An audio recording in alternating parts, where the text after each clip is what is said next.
What's up, everybody? Welcome back to the Monmouth Basketball Hawks Nest podcast.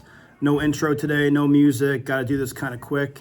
I know it's been a while. My wife and I had our daughter about 6 weeks ago, and it's been very difficult to try to get back on a podcast. So I had to do one before the tournament started. So here we go. Real quick before we start talking about tournament season, big shout out to two award winners on Monmouth. Xander Rice getting first team All CAA. Congratulations, Xander. I had a feeling early on, we all did, he could probably be second or third team. First team is a huge, huge deal coming from the Patriot all the way up to Colonial first team. He had an awesome season. One of the top major players in the whole country. He carried this team in so many ways. And we wouldn't be in the spot we are without him. So, Xander, awesome job, dude. Jarrett Valencia, all rookie team, no surprise. All defensive team, also no surprise. That kid has been a beast on the defensive end the whole season. We've seen flashes on the offensive side of the ball most games. He's had a huge rookie year, and our job now is to keep him at Monmouth as long as possible because people are going to start coming and throw money at this kid, and everybody is going to want to pick him away from Monmouth. So hopefully he'll be willing to stay at least for another year or two, and hopefully more, and we'll keep him here. Also, quick shout out to the women's team. I don't talk about them nearly enough. I wanted to this season. It was a goal of mine to highlight the women's team more, and I failed at that. With my wife being pregnant 8-9 months during when the season started, and then having the baby, there just wasn't enough time to get on as many podcasts as I wanted to. The women are having an outstanding season again. They go from first year in the CAA, being the number 6 seed, to winning the entire thing. Shocked everybody, beat the 3 top seeds on back-to-back days. And then this year, they are the number 2 seed as of now. I don't know if they clinched just yet, but they're going to be the 2 or the 3. I think if they win one more, they're probably the 2. And they just won their 20th game a couple days ago. So awesome job on the women's side. Jenny has that program just rocking right now, and I definitely want to get to a game or two next year. I wasn't able to this year. I only got to about half the men's games. I usually go to all those. We do want to get Jenny on the podcast over the spring or the summer, so that is another goal of ours. But for the ladies team, outstanding job. You guys are awesome. Go crush it in the tournament and hopefully bring home back-to-back championships. So going into kind of what transpired at Monmouth for the men's team over the past couple of months, it's been up and down. I mean, we know the home record was unblemished outside of the Princeton loss back in November, December. Outside of that, we protected home court the entire season. It's a huge deal. On the road, we obviously know what it was. We had 2 road wins the entire season. It was one of our first road games at West Virginia, ironically enough, a Big 12 team. And then we didn't win another one until the very last game against Elon, which we'll get into in a minute. So we know what it was this year. It was so up and down. A huge, huge improvement from last year, which we knew was a disaster. It was what it was.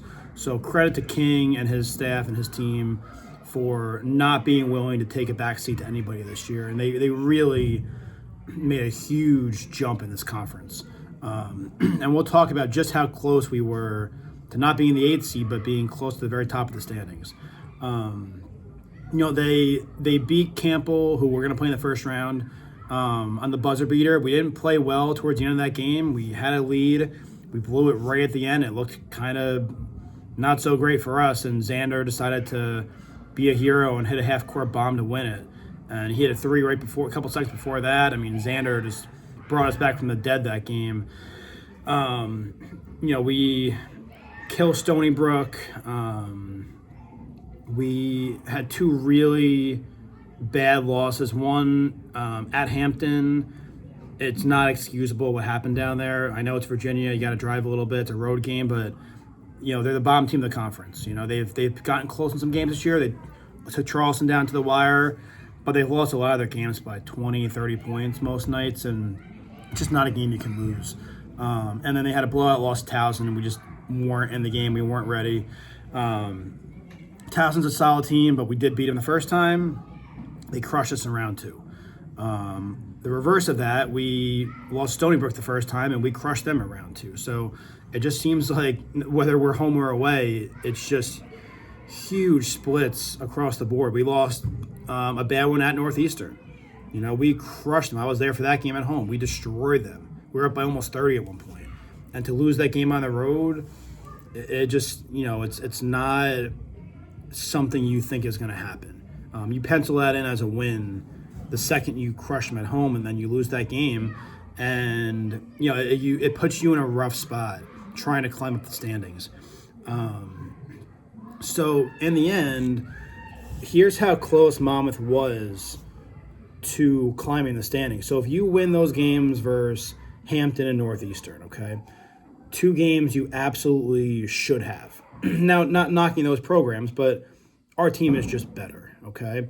You take care of business in those 2 games and win, you're likely the number 4 seed. You push Hofstra down to the 5 with our tiebreaker over them, and Wilmington moves up to the 3. So we're likely the number 4 seed and get a double bye if we just win those 2 games. Now, if we go win those 2 games and then either the game versus Drexel or the game versus Delaware that were extremely close, they came down to the final minute or so. If you win either of those games, you're probably the number 2 seed. Okay, that's how close. So when you see 8 on the bracket, I know it's not as pretty as 2, 3, or 4, but guys, we were there. There's not much difference between the 2 seed and the 8 seed in this conference. Really, the 10 seed. Everybody's jumbled up. Everybody's close. It's not going to shock me if Stony Brook goes out there and wins next week. It's not going to shock me if a team 6 through 9 winds up making a run. It's a jumbled up conference. I do believe Charleston is far and away the best team in the league. They're my pick to win it all. If I'm not being biased here, of course I'm rooting for Monmouth, but Charleston to me is above everybody else in this league. They're just a better team. They've lost a few, but they just look so much better. So, again, you see how close it really could have been. The road win versus Elon, to me, is a huge deal. Because if you lose that game, it's kind of like, all right, we're going to go play Campbell. We're hopefully going to win. And then we're going to go bow down to Charleston, and we're going to be out. We can't win away from West Long Branch. Now they got the monkey off the back. They took down Elon on the road. Again, they're a bottom 3 or 4 team in the conference, so it's not a massive accomplishment, but it is for this team because they prove they can win away from home. They proved to themselves they can do it. They proved to the fans they can do it, but mostly themselves. That little bit of doubt has to creep in your mind. It has to become a mental game after a while. So getting that win, I think, was huge for this team's psyche. You're coming off a win going into the tournament and building momentum. You're not ending the season on a loss. So between just getting a W and also a win on the road, I think that can definitely spiral into the tournament and help propel this team, hopefully, to make a run. Now, we played Campbell in the first round. So there's a lot of tiebreakers that were going on. Delaware lost to Stony Brook. We could have jumped up to the 6 or the 7. They get crushed by Stony Brook on the last day. So we get the 8th seed. We play Campbell, the 9th seed. Now, like we said before, Campbell was the game Xander Rice hit the buzzer beater. So we know this is not likely to be a blowout. So we have to do a good job. The main thing is keeping their best guy, Del Orso, in line. I believe he had 31. Mark highlighted that for me in our notes before the show went on. He had 31 in that game. If you can slow him down and keep him to 20 or less, I think we got a really good shot against Campbell. We should be able to get home with a win there and move on. But it's a game where we struggled in the paint last time, so we got to get Nikita going. We got to get Blake Robinson looks inside, and hopefully we can get our transition game going where if we struggle in the paint, it won't matter as much. We can hit a bunch of threes and get out of there with a win. So that we, obviously you focus on Campbell first. Obviously you have to look ahead to Stony Brook. Not Stony Brook, I'm sorry. Charleston. Look at my notes here. You look ahead to Charleston. It's the game we didn't want, right? So we lost by 11 or 12, but really we were down 20 most of the game. We made a late run in the final minutes to cut it to 12 or 11. I think it was like 94, 83, something like that. I did not want to see Charleston until the final. But you know what? In the end, you're going to go through them either way. I don't believe anybody is beating them. I don't believe Wilmington, Towson, Hofstra are beating them. So it comes down to this. Can we play close to the perfect game against them?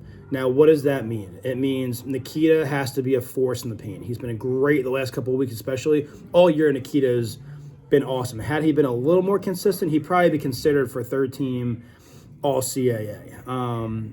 He was great for us all year, more than we could have expected coming out of Tulsa with the injury. We didn't know what to expect with him. Nikita's been a monster for us. If we can get him going, get him 12 points, 14 points, 8-9 rebounds, that's going to be huge. Can Xander get to 25-ish points? Can Collins shoot the ball well? He's been very hot and cold all year. The last week or so, last 2 weeks maybe, we've seen Jack shooting the ball way better. I think he's getting healthier. Again, just speculating. I'm not inside the program, but Jack Collins has to shoot the ball well, because if he doesn't, they're going to key in on Xander, and it's going to be a long night. If we can get Abdi Bashir going in transition, when he goes on one of those runs where he hits 2 or 3 threes within a couple minutes, just bombing away, we need an Abdi Bashir game. You need Boog Robinson and Jared Valencia being the Swiss Army knives, playing defense in the paint, getting steals, deflecting passes. We need them getting inside, taking those 10, 15 footers. Valencia maybe a couple of threes. We need those two guys being our glue pieces. If Monmouth can get those guys going, not turn the ball over, and not get down too big, they're going to have a shot against Charleston. The key is you can't put yourself in a 10, 12, 15-point hole when it comes to the tournaments. It's pretty rare that a team blows a game with that lead when you get to tournament time. So you have to stay within that 10-point range if you get down, because once it balloons, they key in on Xander. They're going to try to shut him down. If Jack has trouble shooting the ball that day, well, now you're worried about everybody else shooting the ball, and they just man up against everybody, and it's going to be so hard to come back and win the game. So if you're going to beat Charleston, you need those guys to do what they do. You need to keep the game close, and you're going to have a shot in the end. I don't think there's any reason to think Monmouth cannot beat Charleston. They can.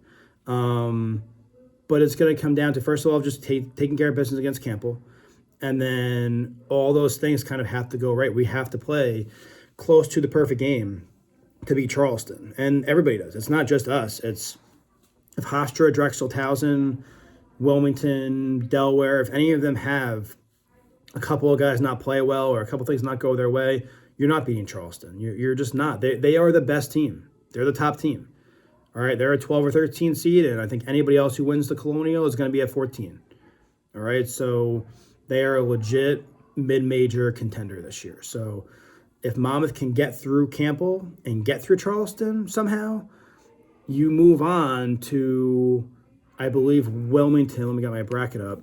You move on to Wilmington, which is another tough matchup for us. They play very physical, but outside of their arena, which is a great environment, by the way, Wilmington has it figured out down there. The kids show up. They're allowed to get crazy. It's a fun watch on TV. It's another tough game, but they're away from home too. So if you can find a way to get through Charleston, maybe this team goes on a run and figures out how to win a few games. And there's no saying that Towson can't beat Wilmington. I think Towson's a better matchup for us. That could easily happen. It's a 4-5 matchup. I think Stony Brook is probably my dark horse to make a run. They're hot right now. I think they're going to beat Northeastern, no problem, in the first round. They're going to get Drexel in the second round. And I don't love Drexel. They're a solid team, but I don't think they're really the second best team in this conference. We beat them at home, and we took them down to the wire on the road. I don't think they're anything special. They're a good team. They're not a great team. So I actually think Stony Brook could beat Drexel. And then go to Hofstra. If I were to put a bracket together, no Monmouth bias, anything like that, I actually think Stony Brook could play Charleston for the final. And I know it's a little bit out there, kind of a hot take, but I don't always trust Hofstra. They're really good, but I don't trust them, and Delaware could probably beat them in the 6-3 matchup.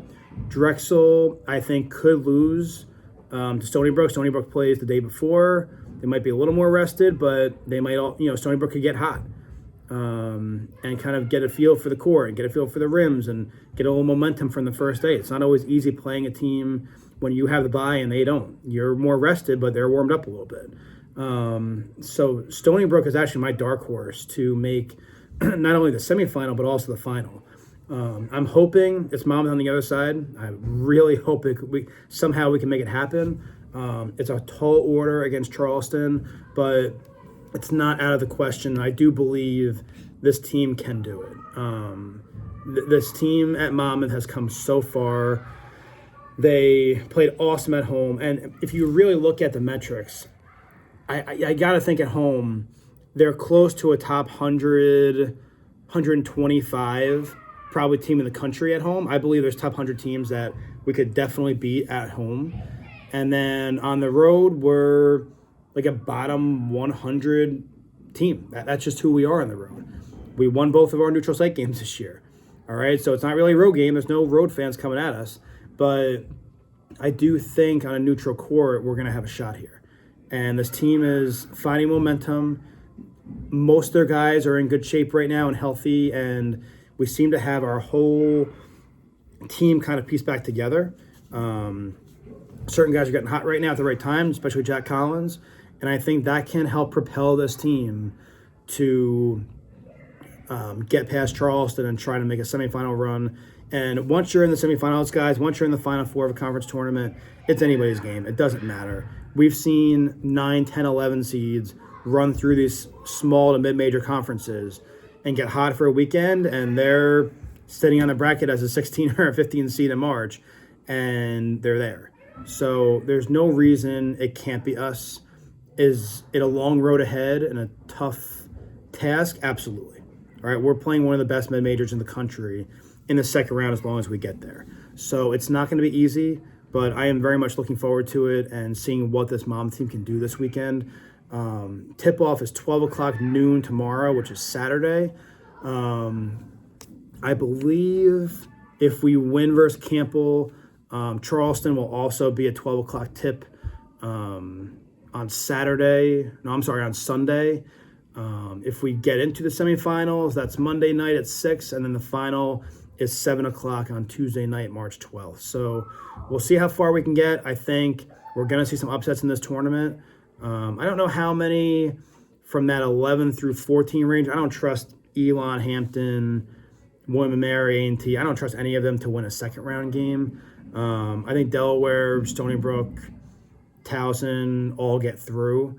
And then you get us on the other side versus Campbell and Charleston. So we're going to see what happens. But either way, good luck to the men's team. We wish you the best. We believe in you guys.